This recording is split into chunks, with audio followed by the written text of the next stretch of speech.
Last week we finished off with me packing for a bisque firing. Now I'm unpacking the bisque firing. It's been sitting there for the last couple of days because I haven't been in my studio. School went back, and so I spent the day cleaning and washing and just catching up on housework once the kids had gone back. So I haven't been here for the last 3 days. So I'll unpack this. It looks like that there has been no cracks or explosions, so that's very, very good. And then I'll do some glazing and get that on for a glaze firing. These are all my chip and dip platters. And they all turned out really good. All the little dip bowls survived, and I fit them all in, which is great. I was actually really scared packing this all in because they are quite thin, and also it's not my work, so you just need to be a little bit more delicate with other people's work. A bit daunting. So I'll unpack that.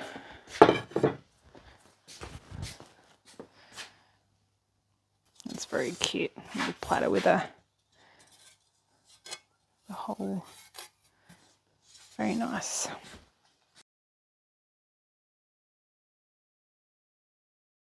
I'm going to glaze all the dip bowls first.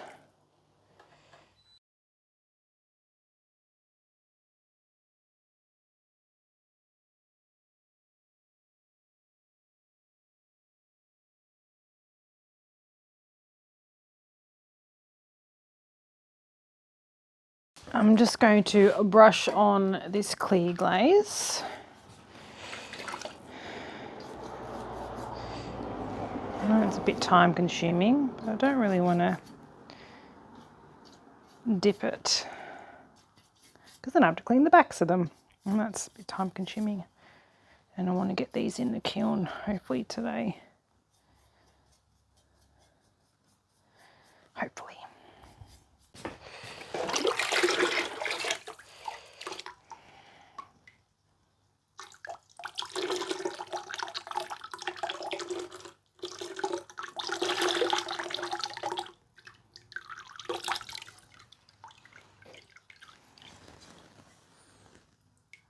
Couple of drips on the back.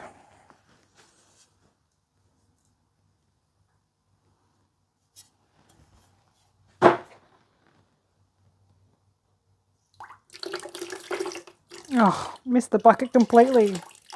Concentrating on pouring.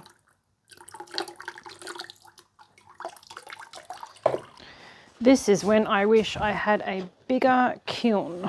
Oh, I'm just going to be too short of doing. I hate that. You try your best to fit as much as you can in, but there's only so much you can do with a glaze firing. That's just annoying. I've got 2 left over.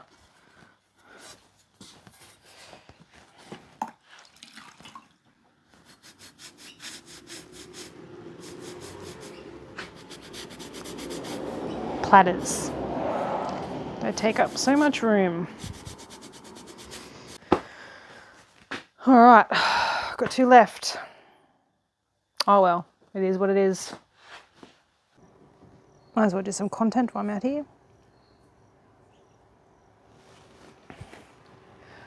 I'm just painting this frame up. We're putting some boards on here because we want to enclose this and make this more of a outdoor barbecue kitchenette on the other side, because we don't have like a lot of privacy and screening in our backyard. This kind of just helps a little bit more with a little bit more privacy. So I'm just painting this up, and we just painted the boards yesterday and today, and then we'll probably put this up tomorrow. And then we'll have a little bit of a more privacy screen, which is good. And then on the other side will be our barbecue area. We're going to actually build a concrete slab like bench, and then put our barbecue on top. That's the plan later on down the track, but this just helps with the weather as well. Now that it's getting colder and raining, we can kind of sit outside with a little bit more protection from the wind and rain.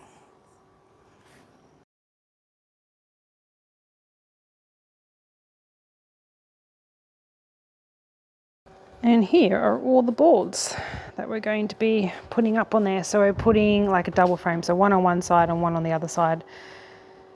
So you know, don't see the framing prettied up a bit. So we painted them yesterday and today, and we'll put them up tomorrow.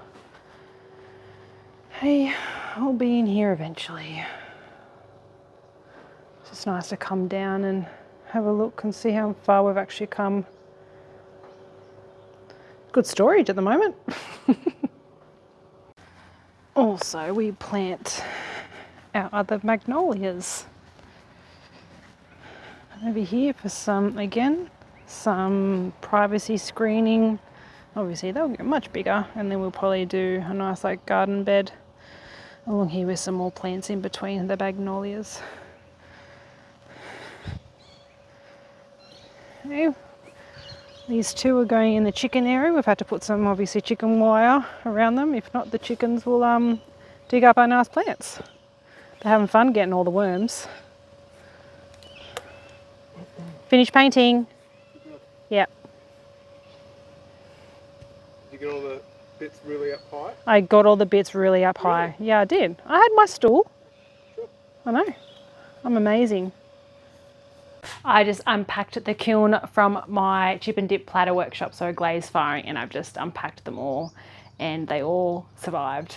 Usually when you do platters, there's either something, it's either a crack or they warp, especially with longer platters.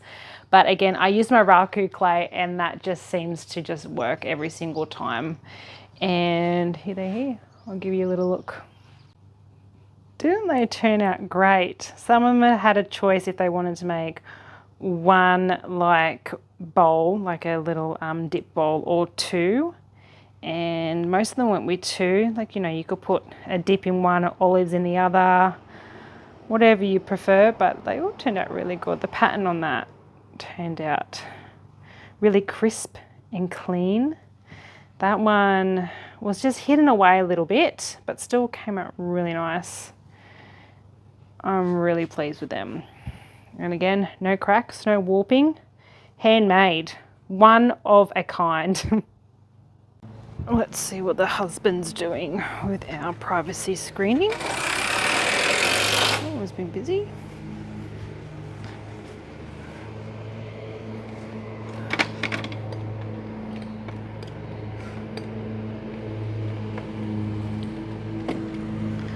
Looking good.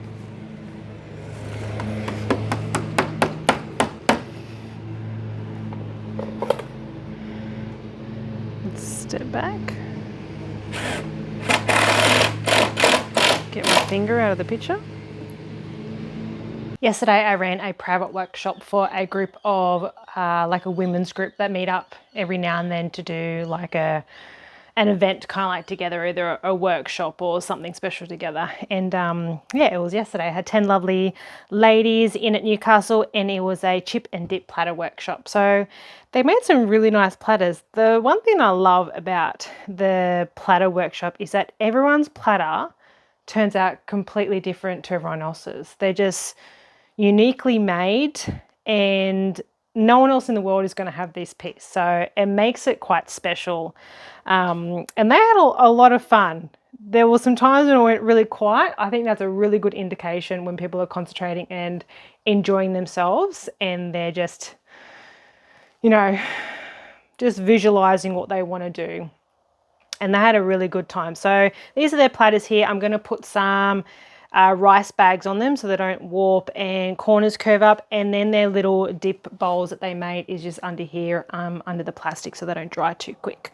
So I'll put the rice bags on these, and then I'll put some plastic over the top so I can keep checking on them, because I don't want them drying too quick or too slow, and we'll just keep an eye out for them. So hopefully there's no cracks along the way. Before I put them to bed, I'll just give you a little sneak peek of what they've done. Majority of them use some of my plants that I find like when I go on my walks. I love this plant at the moment. It's just pretty much, it's a, I think it's in like a weed, an olive kind of plant. But around this time of year, they get these little bobbles on the ends. I don't know if they go into flower, but you don't usually get them in summer. It's just around this time. So it just imprints really well into the clay, and they look great. And so when I do glaze them, you can still really see those imprints. You can see the leaves there coming up. One of my rolling pins there. And then their little dip bowls are just under here. I also fired a bisque firing about 3 days ago, so I just want to unpack these. These little bowls, little pinch pots, are from my birthday, 10-year-old birthday that I did. It turned out really cute. I'll have to glaze them, and I want to put a firing on today to get them done by the weekend, because it's Mother's Day on the weekend. Slight cracks. Not too bad, just where I've joined them. Can't see them on the outside. Hopefully they'll be all right. Probably need to do them a little bit thicker, I reckon, because they warped a little bit just here, just bows in a bit. So especially when I carve into them, I'm taking away a lot of the clay. Yeah. All right, mug. These mugs here were actually meant to be thumb mugs, but I left them to dry too long, and so they were a bit too stiff. So I decided to practice some of my handle pulling. Haven't done that for a while. It came off a bit. It's not the best one. And this one's a bit better, actually. Yeah. So I watched this lady, she pulls from the bottom, so she attaches it to the bottom, and then she does her hand pulling and then attaches it up the top. I wanted to try something a bit different. Hand pulling is a whole other technique in itself. Takes a bit to master. But it is fun once you get the hang of it. And I've got this platter that's been sitting there for ages. It was meant to be a replacement from another workshop for a lady whose one cracked. So I made her another one, but she said she was happy with her one. So I just have it there just in case. And then when Christmas comes around, I can probably display that one to show what you can make at my Christmas workshops. All right, that is empty. Let's do some glazing. Yesterday I unpacked the kiln with all my bisqueware, and now I've just done some glazing. Nothing exciting. I'm just doing a mix of some glaze. I've made up my new clear glaze from Blackwattle Pottery at Ingleburn that I picked up when we were down in Victoria, and I'm just testing that as well. I've got these little bowls here. I've put a little bit of copper carb in it to give a bit of a green colour. I don't know how bright it's going to be, but I thought just because of the kids' little bowls, I'll do something a little bit different instead of just plain white or clear. So hopefully they'll come out a little bit of green in that. Got 2 more platters from my other platter and dip workshop that didn't fit in my previous firing, and I've just got my vases as well that I've put my Wonder White glaze on. And then I've got my mugs that I practiced my little pulled handle, and that's with my Wonder White as well, which I really like on this clay. So I'll just pack that. I won't put any of my pyramids on. I'm actually just kind of getting together a whole bunch of them before I do any glazing, because I want to test some new glazes before I start putting them on the pyramids. And that will be it. So yeah, we'll see how they go. If they all fit in, I think they will. I've got a mix bag in the kiln, so I've got a couple of vases, a platter that I made ages ago that was meant to be an extra one that I made for someone because hers cracked. So just seeing how that goes. Testing my new glaze, my clear glaze on it. Got another platter, and then the little planter pots that all the 10-year-olds made, and then all the rest of them as well with a little bit of green in the glaze. Yeah, see how they go.